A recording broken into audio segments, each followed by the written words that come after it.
Does anybody else think it's really weird that Israel flies out thousands of people every year, pays for their hotel, food, tours, tells them that they're going to make lifelong friends, and really emphasizes how important this trip is to their identity? Because I don't know any other country that does that. It's almost like Israel feels like it has something to prove.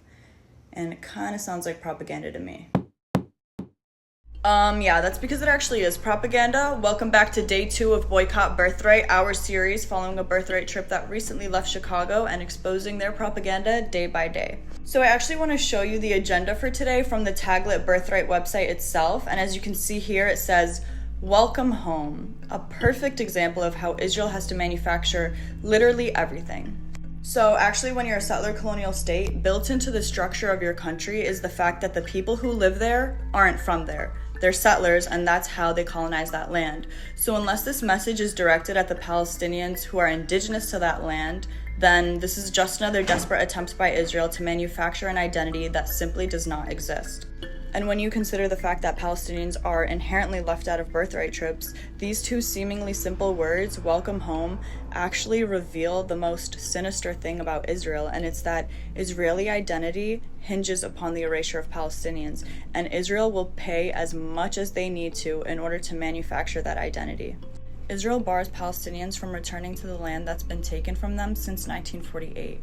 Palestinians living in Palestine in the West Bank can't even travel to Israel without a permit granted to them by Israel.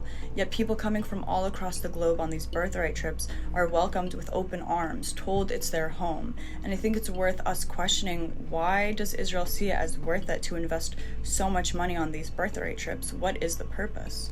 The reality is that propaganda is Israel's strongest tool, and it's their most necessary tool, because it's the only way that they would be able to continue on the way that they do, is for people to believe their lies. And these trips are one of the most effective ways to brainwash people, because not only does it make people have a positive sentiment towards Israel, but if they go there and they don't see the occupation, then maybe it's not real, or maybe it's not actually that bad.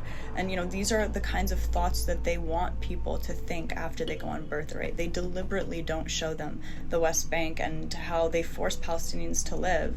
And I think that we've seen this propaganda kind of unravel a bit in the last 20 months as the genocide in Gaza has been so atrocious. But these trips are a tool to kind of gain public favor again. So I really, really, really encourage you all to not go. Don't go on any propaganda trip to Israel.